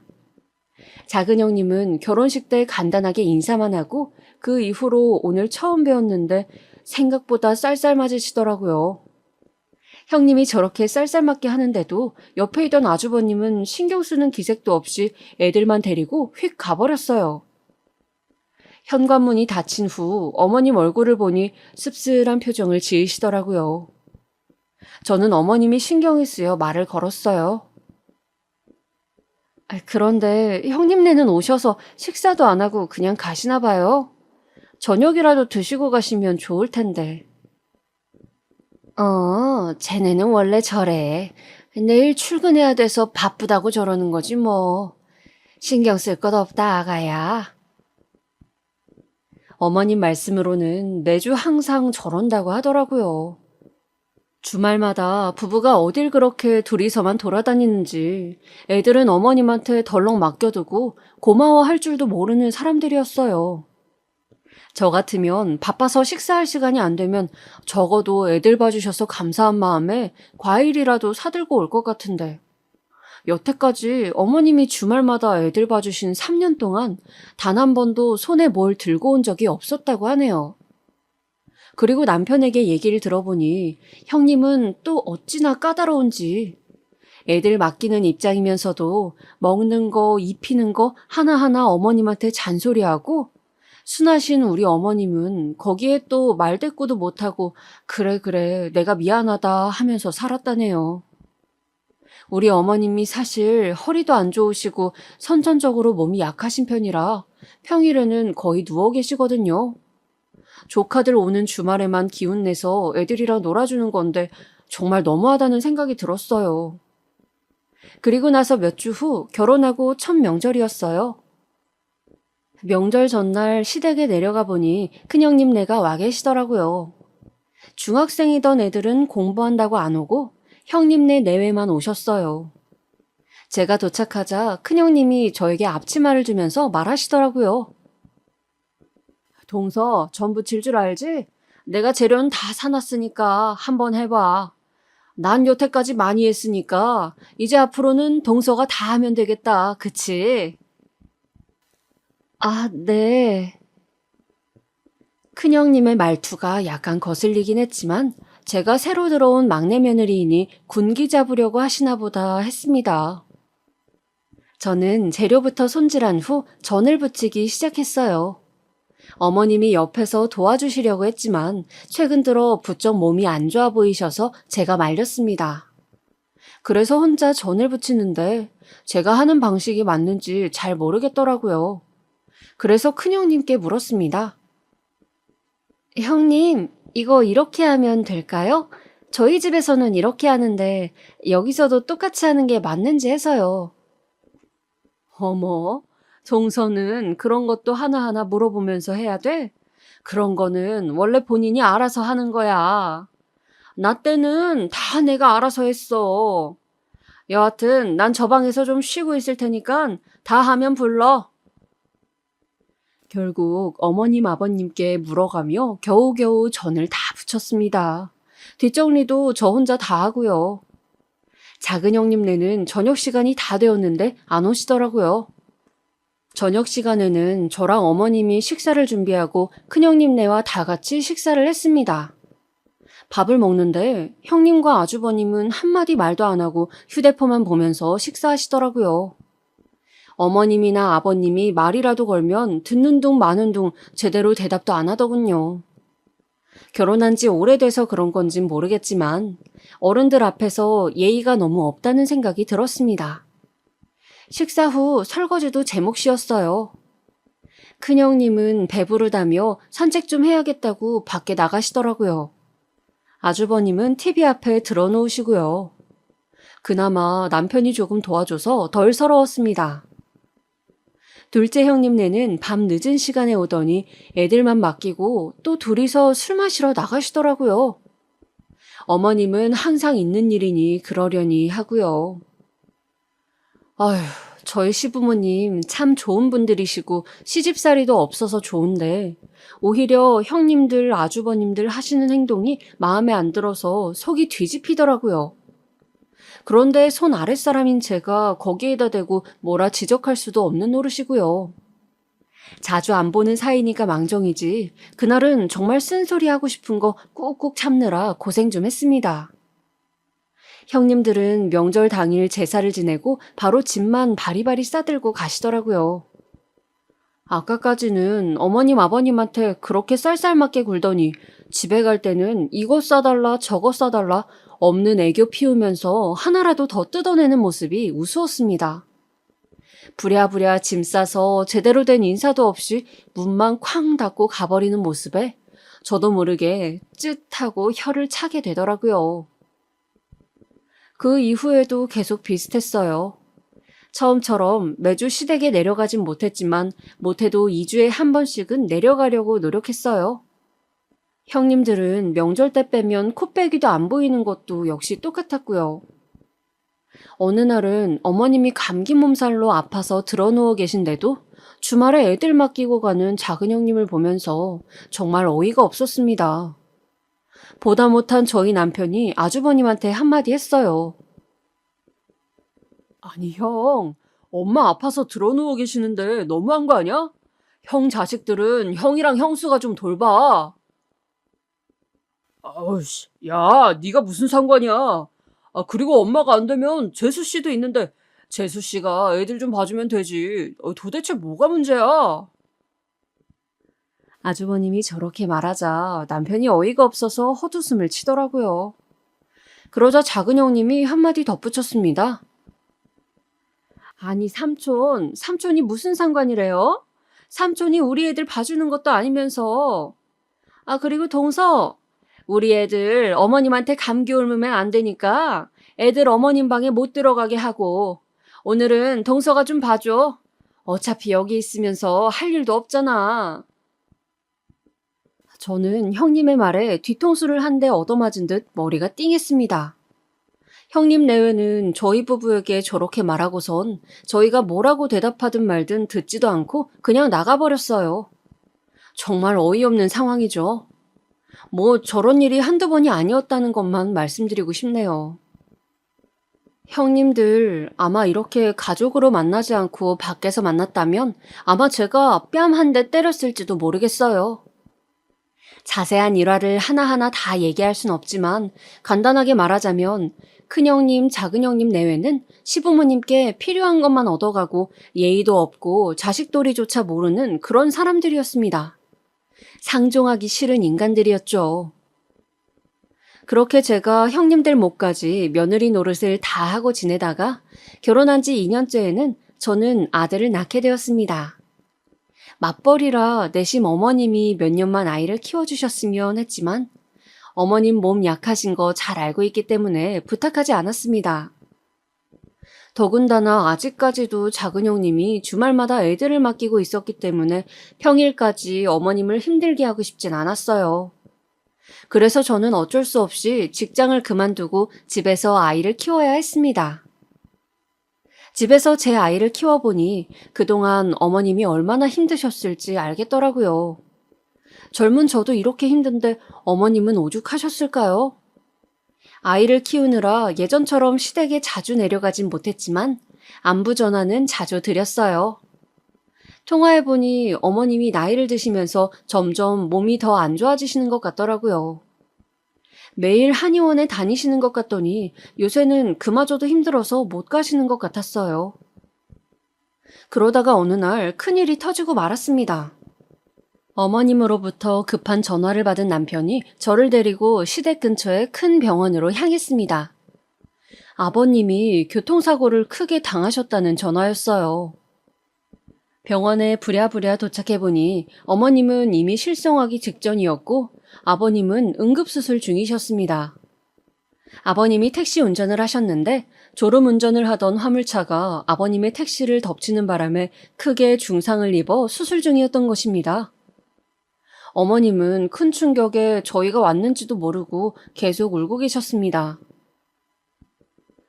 아이고, 의사 선생님. 우리 애들 아빠 제발 살려주세요. 아이고.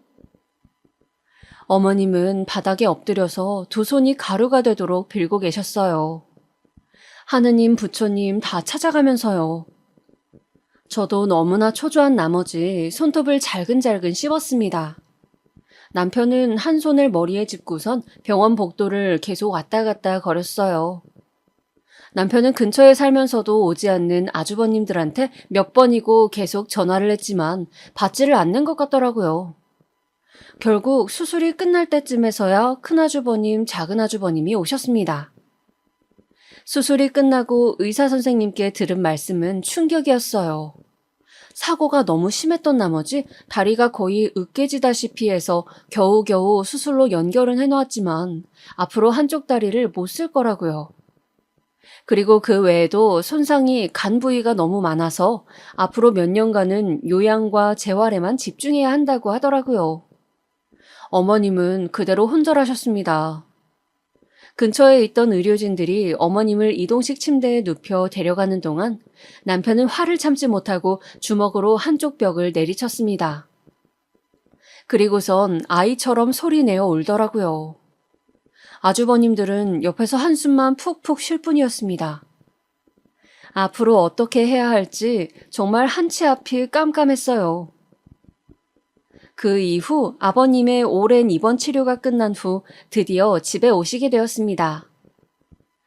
아버님이 거동이 불편하시다 보니 침대에만 누워서 생활하셔야 했는데 안 그래도 몸이 안 좋으신 어머님이 아버님의 병수발을 다 드느라고 엄청 고생이셨어요. 형님들은 시댁이랑 가까운 데 살면서도 한 번을 도와주러 오질 않더라고요. 저는 아이만 아니었으면 가고 싶었는데 아이가 아직 어리다 보니 평일에 남편 없이 먼 길을 혼자 가기는 쉽지 않았습니다. 어머님은 아버님의 사고 이후 신경이 쇠약해지셔서 전보다 몸이 더 안 좋아지신 상태였어요.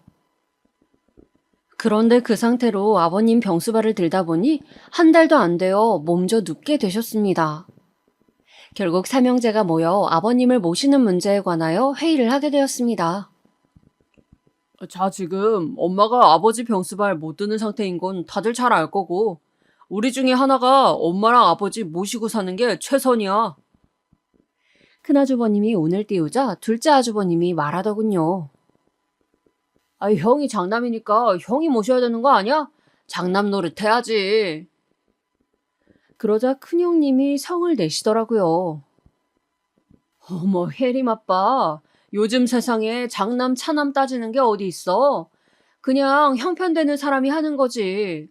그리고 우리 집에 고2, 고3 애들 있는 거 몰라?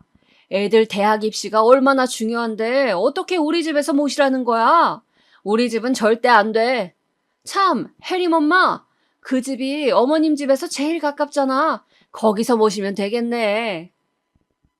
큰형님이 작은형님에게 떠넘기자 이번에는 작은형님이 짜증을 팍 냈습니다. 저희 집은 안 돼요. 안 그래도 어머님이 아프셔서 우리 애들도 못 봐주시는데 그럼 우리 애들은 누가 봐요? 어머님 때문에 주말에 등산 모임도 못 가고 짜증나 죽겠구만.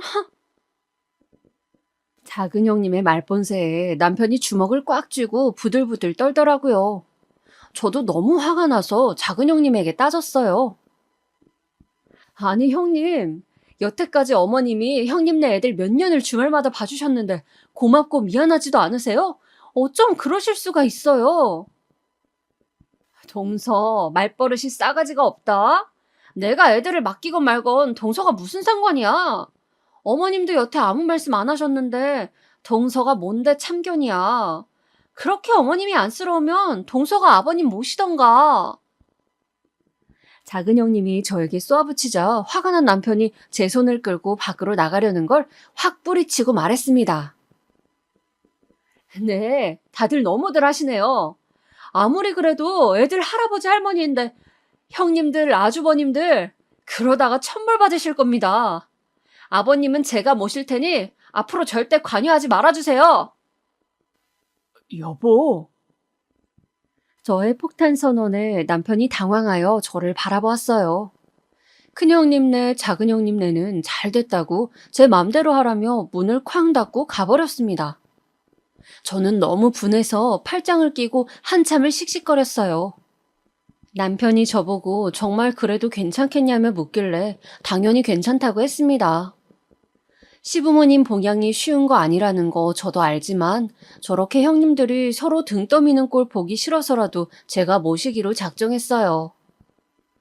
형님들 하는 꼬라지들 보니 제가 한번 아버님 맡으면 평생 저 혼자 맡아야 될 거 뻔하지만 그래도 내 남편의 부모님인데 매정하게 나 몰라라 할 수는 없었습니다. 그날 집으로 돌아오는 길에 남편이 저에게 미안하다는 말, 고맙다는 말을 얼마나 많이 했는지 몰라요. 거의 죄인이라도 된 것처럼 머리를 조아리고 눈물을 흘리더라고요. 저는 마음고생 심했을 남편의 등을 꼭 안아주었습니다. 집에 돌아와서는 앞으로 아버님을 어디서 모실지 남편과 의논을 했어요. 아버님 거동이 불편하시니 우리가 서울 집을 정리하고 시댁에 내려가서 살아야 되나 했는데 아무래도 남편 직장이 서울이기도 하고 어머님 아버님 병원 다니시려면 서울에 있는 게 나을 것 같아서 서울에서 모시기로 결정했습니다. 그렇게 어머님께 연락하여 자초지종을 말씀드리고 어머님이 지금 살고 계신 집은 전세를 주기로 하고 시부모님을 저희 집에 모시고 왔어요. 남편이 시부모님을 저희 집에 모시고 온 날, 어머님이 저를 보자마자 불편하신 무릎으로 절뚝거리며 달려오시더니 저를 부둥켜 안고 우시더라고요. 아이고, 아가, 고맙다. 너밖에 없구나. 아니에요, 어머니. 당연히 해야 할 일인데요. 앞으로 저희 집에서 오순도순 같이 살아요. 저는 울고 계신 어머님이 안쓰러워 애써 웃으며 이야기했습니다. 그리고 남편이 아버님을 업고 작은 방에 눕혀드렸어요. 원래는 옷방으로 쓰던 방이었는데 아버님을 모시기 위해 버릴 옷은 버리고 나머지 옷은 안방에 꾸역꾸역 넣어놓은 상태였습니다. 아버님은 본인 때문에 자식들이 싸운 걸 아시고 내내 침울해 하셨어요. 나중에 어머님께 들은 얘기로는 저희 집에 올라오기 전에 아버님이 날마다 술을 마시며 자식 새끼들 키워봤자 아무 소용 없다고 한탄하셨다고 하네요. 그럴만도 하죠. 저희 집에서 시부모님을 모신 이후로 명절도 저희 집에서 지내게 되었습니다. 형님들은 아버님이 저런 상태인데도 평소에는 코빼기도 안 보이더라고요. 그리고 저희 집에서 보내는 첫 번째 명절 때였습니다. 남편이 아주버님들한테 연락을 돌려 전날 와달라고 했지만 아무도 오질 않았어요. 결국 어머님이 아이를 봐주시는 동안 저랑 남편이 열심히 명절 음식을 준비했습니다. 그리고 명절 당일 점심시간이 다 돼서야 큰형님네, 작은형님네가 하나씩 나타났습니다. 형님들은 들어와서 아버님한테 인사도 안 드리고 부쳐놓은 전이나 집어먹더라고요. 보다 못한 제가 말했습니다. 형님들, 아버님은 저 방에 계세요. 그래도 오셨는데 인사는 드려야죠. 아이고, 동서도 참 급하다 급해. 누가 인사 안 드린대? 작은 형님이 새침한 표정으로 입을 삐쭉 하더라고요. 그러더니 큰 형님이랑 같이 아버님이 계신 방으로 갔습니다. 아버님, 저희 왔어요. 아유, 이게 무슨 냄새야? 작은 형님은 코를 쥐며 인상을 찌푸렸어요. 그러더니 큰 형님이랑 눈짓을 교환하고 깔깔거리더라고요. 뒤에서 그 모습을 지켜보던 저는 속에서 천불이 나는 줄 알았습니다. 뭐 저런 인간들이 다 있나요? 아버님은 머쓱하게 웃으시고는 아무 말도 안 하시더라고요. 그렇게 다 같이 점심 식사를 한 후 과일을 내오려고 하는데 큰형님네가 갑자기 가방을 들고 일어서더라고요. 저는 큰형님네를 쳐다보며 말했습니다. 어머, 형님, 벌써 가시게요? 우리가 좀 바빠서 뒷정리 좀 부탁할게, 동서. 그리고 이거, 지금은 이것밖엔 없어서. 형님이 내민 봉투를 열어보니 돈 10만 원이 들어있었습니다. 그동안 저희가 아버님 모시는 대신에 큰 집, 작은 집에서 생활비와 아버님 병원비를 얼마씩 보태기로 했었는데 큰형님네는 아이들 대학교 학비 때문에 쪼들린다며 보태기로 한 돈을 한 번도 보내주지 않았거든요. 그러면서 달랑 10만 원 들고 찾아와 저에게 건네준 것입니다. 속으로는 정말 어이가 없었습니다. 학비 때문에 쪼들린다던 큰형님네는 주말마다 골프에 여행에 두 분이서 돈 잘 쓰고 다니는 거 다 알고 있거든요.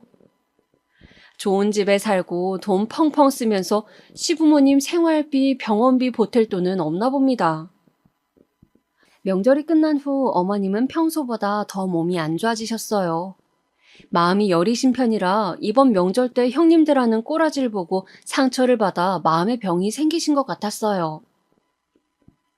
그 이후로 말도 잘 안 하시고 밥도 잘 안 드셨습니다. 밤마다 열이 펄펄 끓어 응급실에 모셔간 적도 여러 번 있었어요. 아버님도 편찮으신데 어머님까지 큰일 나실까봐 너무 걱정이었습니다. 그리고 조금이나마 어머님이 아이를 봐주셔서 덜 힘들었는데 지금은 저 혼자서 모든 걸 해야 하니 정말 미치겠더라고요. 어느 날은 유난히 아이가 떼를 많이 쓰고 칭얼거리던 날이었어요. 어머님은 아파서 병원에 입원하신 상태였고 저는 집에서 아이를 재우고 아버님 기저귀를 갈고 있었는데 갑자기 쿵 하는 소리와 함께 으앙 하고 자지러지게 아이가 우는 소리가 들리더라고요. 하던 걸 멈추고 바로 아이에게 달려가 보니 아이가 자다 깨서 혼자 침대에서 떨어진 거였어요. 떨어지면서 서랍장 모서리에 긁혀 이마에 생채기가 나 있더라고요. 저는 우는 아이를 겨우겨우 달래고 상처난 이마에 약을 발라주었습니다. 이 뽀얀 이마에 상처가 난 걸 보니 마음이 아팠어요. 아이가 진정이 되고 잠이 들자 아버님 기저귀를 갈다가 나온 사실이 생각나 얼른 다시 아버님 방으로 갔어요. 아버님은 그 상태 그대로 누워 계시더라고요. 저는 마저 기저귀를 갈면서 아버님께 말했어요. 아버님 죄송해요. 애가 갑자기 침대에서 떨어져가지고. 아버님은 아무 말 없이 벽만 바라보시더라고요. 저는 마음속에서 무언가 울컥하는 게 느껴졌습니다. 그리고선 바보처럼 엉엉 울고 말았어요. 죄송해요, 아버님. 너무 힘들어요. 저 정말 힘들어요. 아버님은 제 두 손을 잡으시더니 이렇게 말씀하셨어요. 며느라, 그만했으면 됐다. 나 이제 요양원에 보내던지 아니면 그냥 이대로 죽게 내비두렴. 이 몸뚱이가 빨리 죽어버려야지. 아휴, 너네 힘든 거 이제 못 보겠다. 아버님, 그게 무슨 소리세요? 그런 말씀하지 마세요. 저 안 힘들어요. 하나도 안 힘드니까. 앞으로 그런 말씀 절대 하지 마세요. 아버님과 저는 부둥켜 안고 한참을 목 놓아 울었습니다. 시끄러운 소리에 방에 있던 아이도 깨서 빽 하고 울었어요.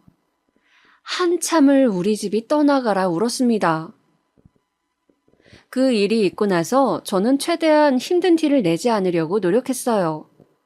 아무것도 할 수 없이 누워 계신 아버님 심정은 더 힘드실 것 같아서요.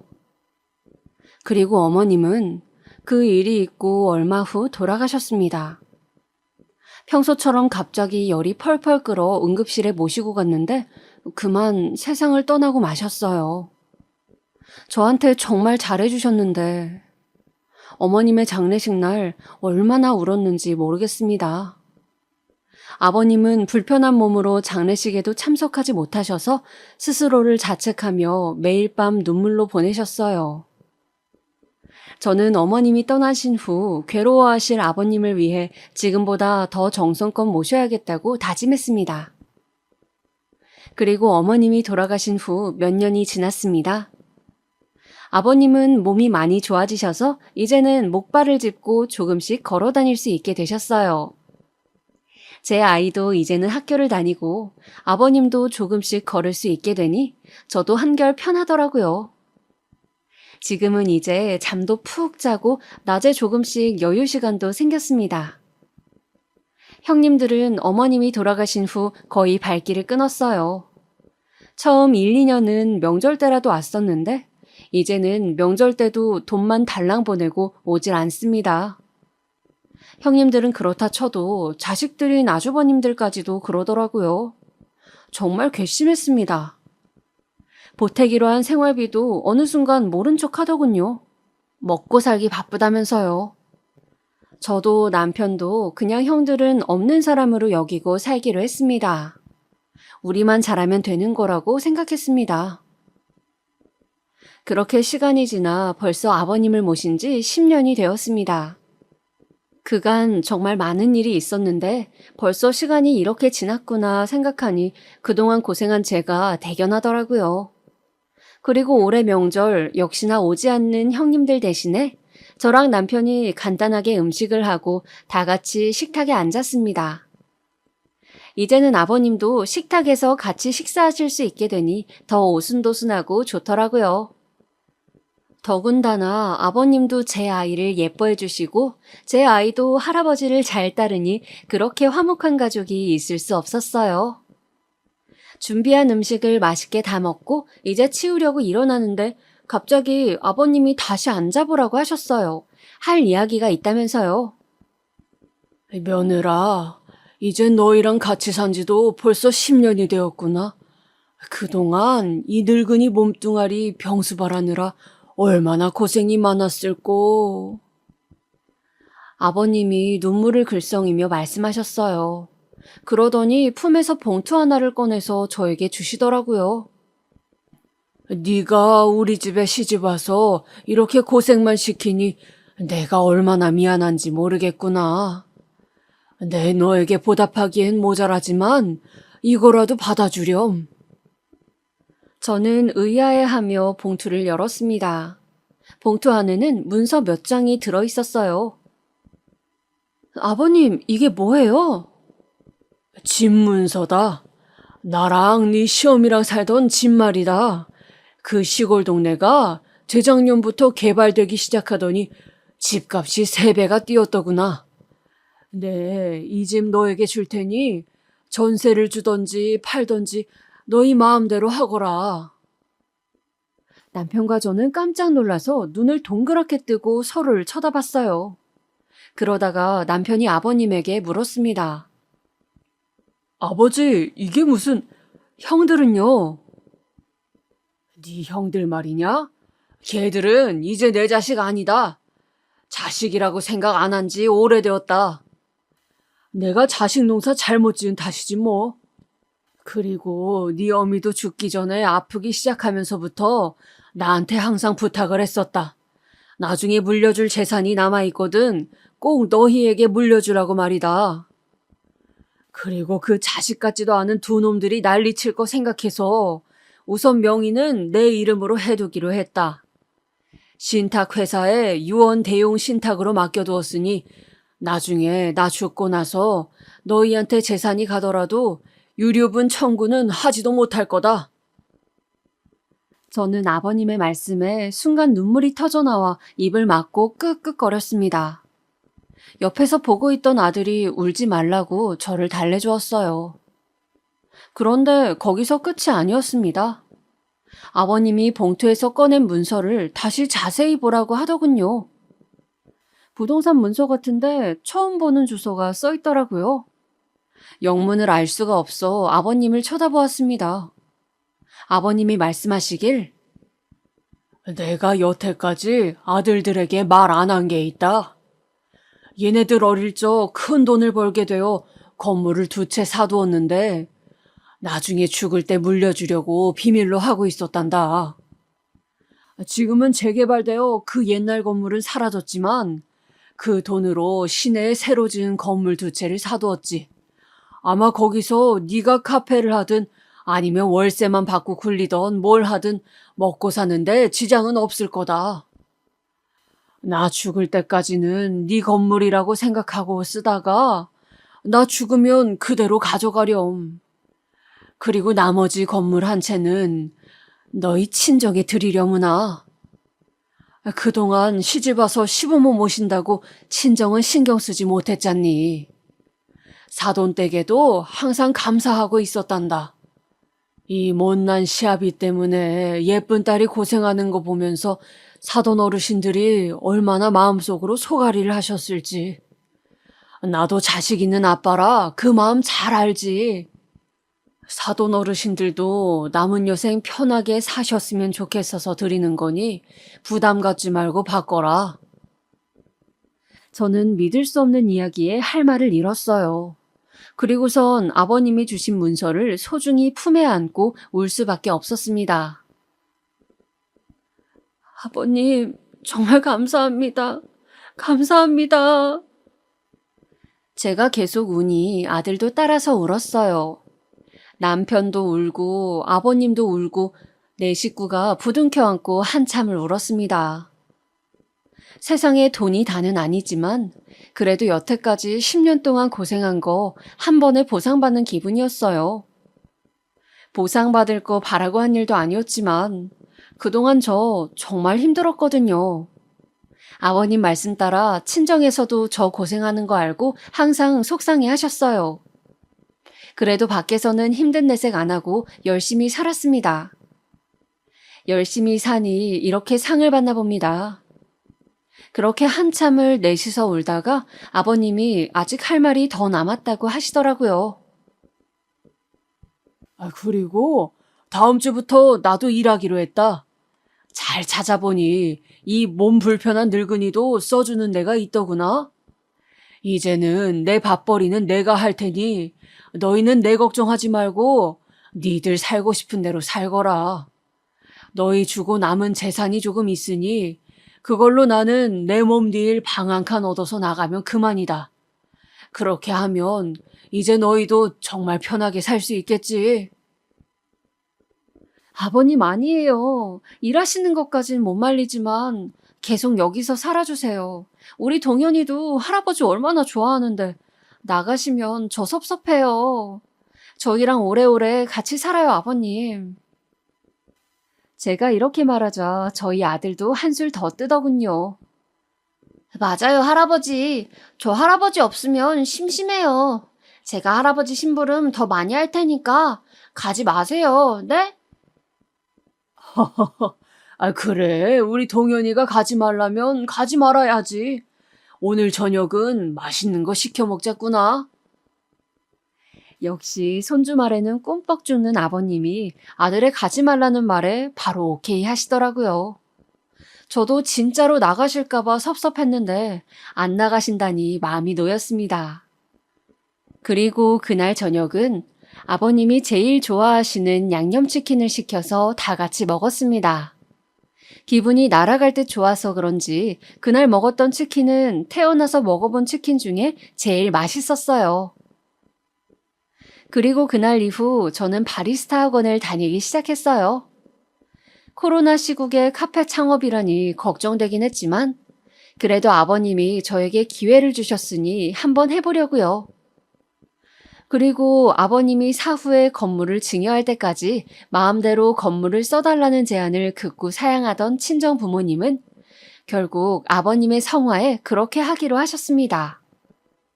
그리고 정년퇴직 후 집에서 무료하게 시간을 보내시던 친정 아버지는 그 건물에 편의점을 차릴까 아니면 과일 가게를 차릴까 하는 행복한 고민에 빠지셨어요.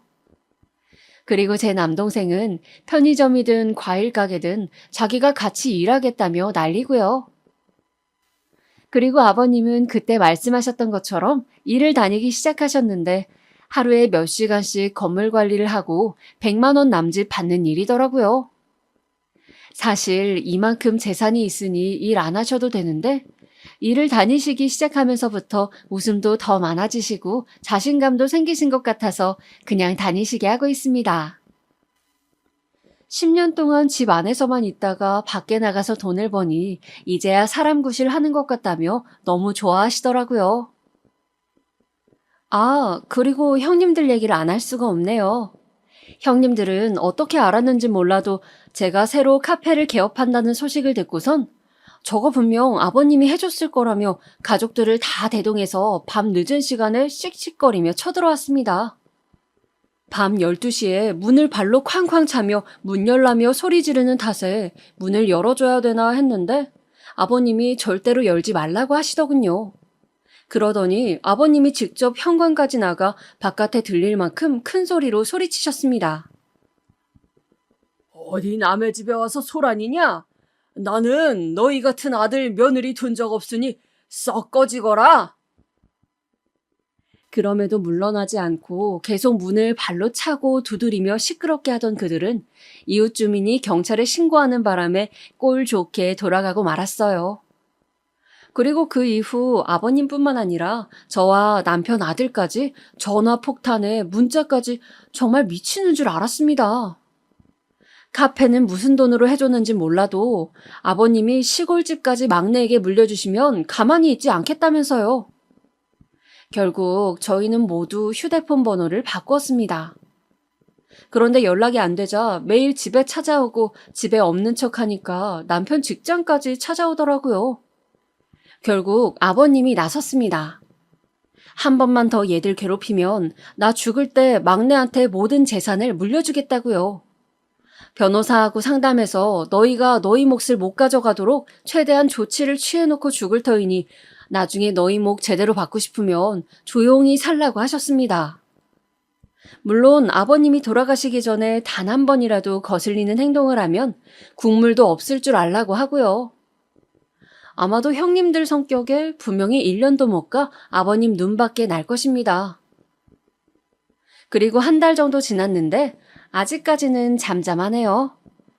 형님들이 건물 두 채에 대해서는 모르고 계셔서 그나마 다행입니다. 이제는 제 일만 신경 쓰려고요. 오늘은 카페 인테리어를 위하여 인테리어 업체와 계약을 하고 왔습니다. 이번 달 중순부터 인테리어를 시작하기로 했어요. 이왕 하는 거 제대로 해보자고 인테리어 업체 선정에도 꽤 많은 공을 들였습니다. 결과물이 잘 나왔으면 좋겠네요. 저도 10년 넘게 가정주부로 살면서 애 키우랴 아버님 병수 받들랴 고생하며 살았더니 저의 가게가 생긴다는 사실에 괜히 설레고 그러네요. 이제 다음 달 초쯤 인테리어 공사가 끝나고 카페를 오픈하게 되면 또다시 바빠지겠죠. 그래서 이번 주 주말에는 아버님을 모시고 가족끼리 동해에 다녀오기로 했어요.